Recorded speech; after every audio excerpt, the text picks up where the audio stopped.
And welcome everybody, Crossing the Spotlight here. This is an update. I think it's update number 98 or 90. Everyone's laughing at me because we've messed up here or done something wrong. But anyway, I have a guest with me. I have Miss Tiffany Drouin with me. Yes. And you are from near Shepherdsville, Kentucky. Yes, Shepherdsville, Kentucky. I go to Lighthouse Baptist Church in Shepherdsville. All right, and your husband is sitting over there. We wouldn't allow him in here today. He had his day in the light last time you guys were here.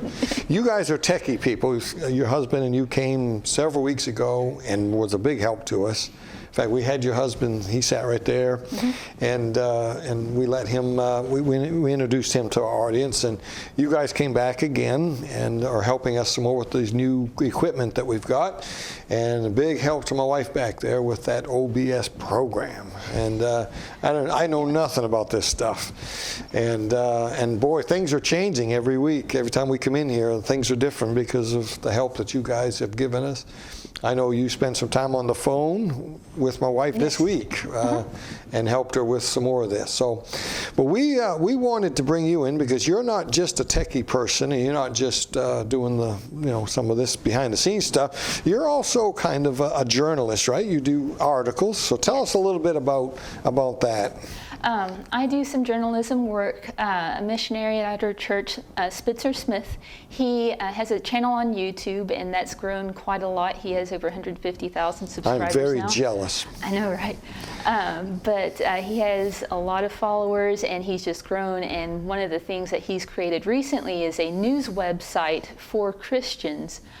Because there's a lot of stuff that's going around. Sometimes you don't really know what quite to believe, or it's taken from an angle that isn't in agreement, perhaps with Christianity and Bible-believing Christianity specifically. Okay. So Spencer, he started that website, and it focuses a lot on what's going on in the church, but also in the world as well, and how it relates to the Bible. And I know Spencer, I've preached at the church over there before you guys got there, but Dr. Hilton, he preaches there a lot.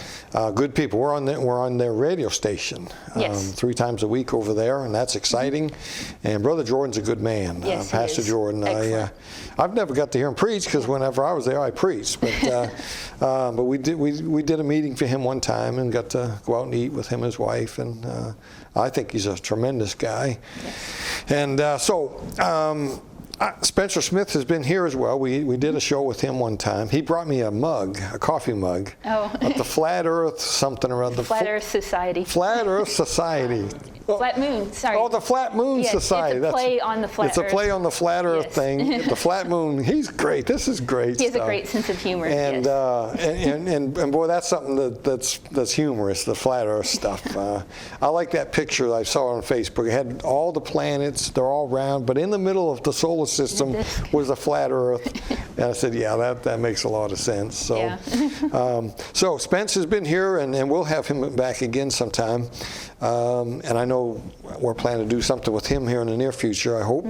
And so we want to help each other here. How do people find this blog that you're talking about, where there's articles that you write and other people write? So all they need to do is they need to get on their internet browser, whether that's Internet Explorer or Chrome, Firefox, any of the others, and just type in thirdadam.com. Or www.thirdadam.com, and all the news articles will be posted there. If you scroll down towards the bottom of the page, it has it actually organized by month. So that way, if something that you maybe have seen before but you can't find anymore, you can go there and it'll list all of that out. And because it only shows, I think, the top 10 that have been posted recently. And I believe if you click on the person, like let's say someone wants to read other articles that you wrote, they can click on other articles from you, right? Yes, so if they're on a particular article and I've written it, or one of the journalists has written it, you can scroll down to the bottom where our pictures are, and you can just click on our picture or our name, and it would take you to all other articles written by that specific journalist. And there it is. I know they can't see that probably back there, but there's your picture. I printed this off from the article that you wrote, and we're going to talk about this in just for a couple of minutes here. So how many articles have you written, and how long have you been on there? Let's see here. He started it, I believe, in January or February, but it was just kind of getting things organized and all of the back-end work done. I believe it is March, if I remember correctly, that it really started getting rolling, and he added me on as a journalist as well as several others. So is it you doing an article a week or a month? How's that work?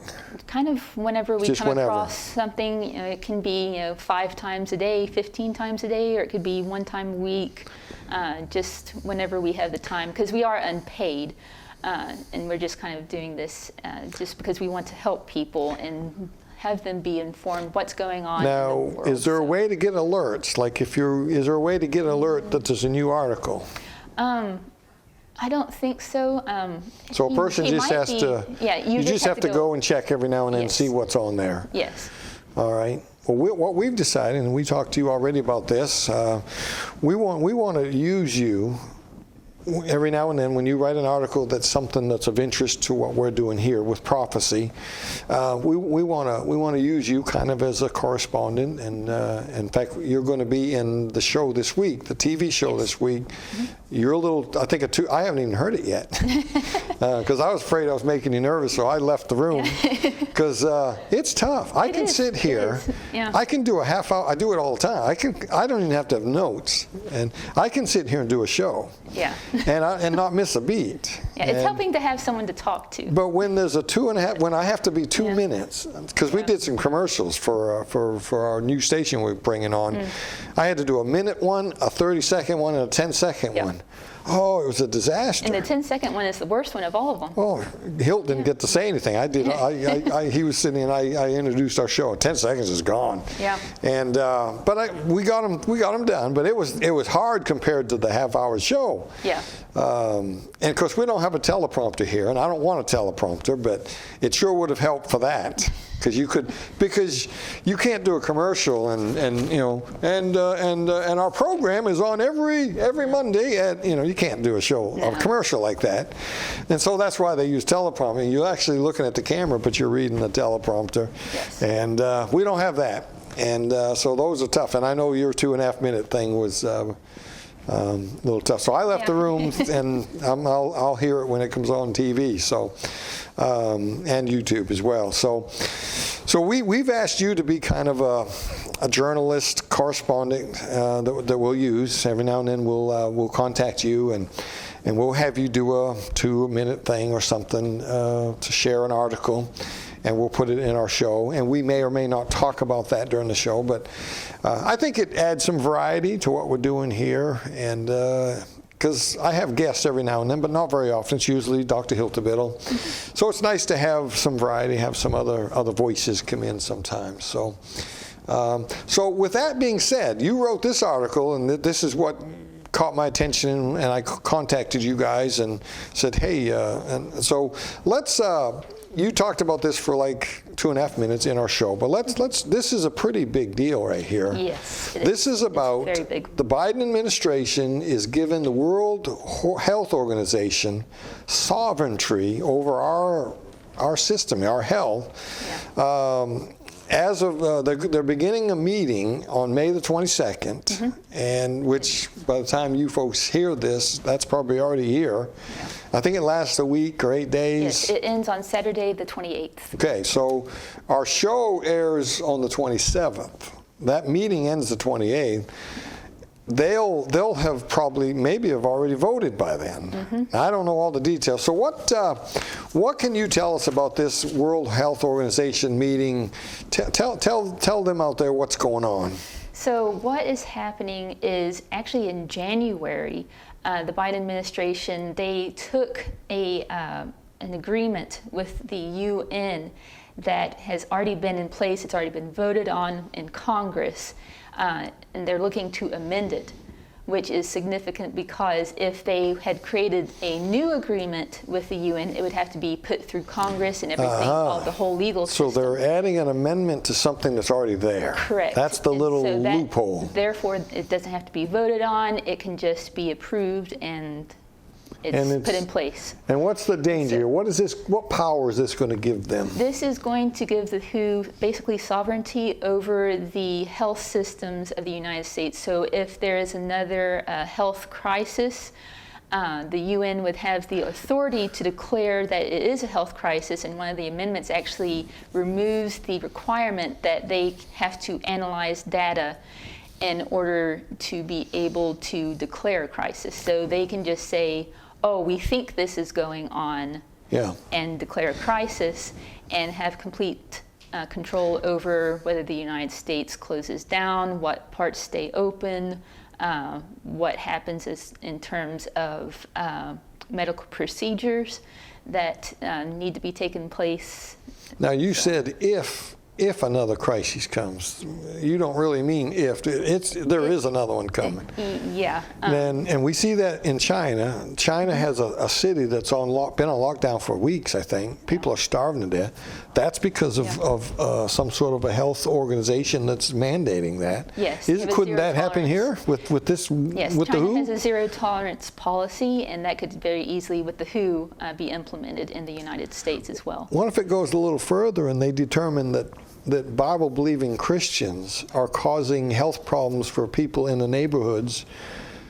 Who's to say they don't step in and say we got to quarantine these people? Yes, because one of their things with doing this is equity, health equity for everyone.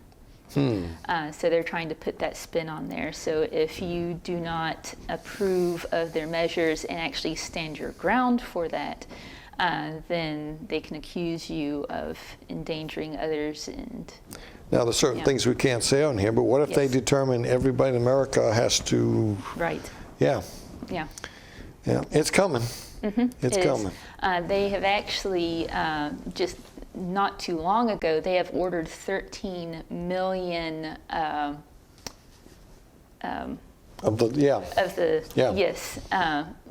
to be produced and begun to be shipped out from Spain 2023, 2024, and it's for a smallpox treatment. Now you got a quote in here. This is your article, but you're quoting different people. I think this may be Michelle Bachmann. You may be quoting here. Yeah. And the quote says this: "This is the biggest global power grab that we have seen in our lifetimes." Yes. Do you believe that's true? Oh, yes, because it's not just the United States that's involved in this. The 22nd through 28th Assembly, the World Assembly that's meeting right now, they are going to be voting on taking over the sovereignty of over 193 nations worldwide. And then you summed up here. And that's 99.3% of the world's population. 99.4. There it is, right there. You were pretty close. Yeah. And you got another statement here. This is pretty shocking right here. Bachmann summed up the danger in one line, and I highlighted it here. What this does, she said, the bottom line is that it creates a platform for global governance through the World Health Organization. In other words, the governments through this will do what they want to do. Yeah. Because one of the biggest things that people have is their health. You know, if your health goes bad, that's a risk of dying. And if people don't have the assurance of salvation in Jesus, typically they fear death.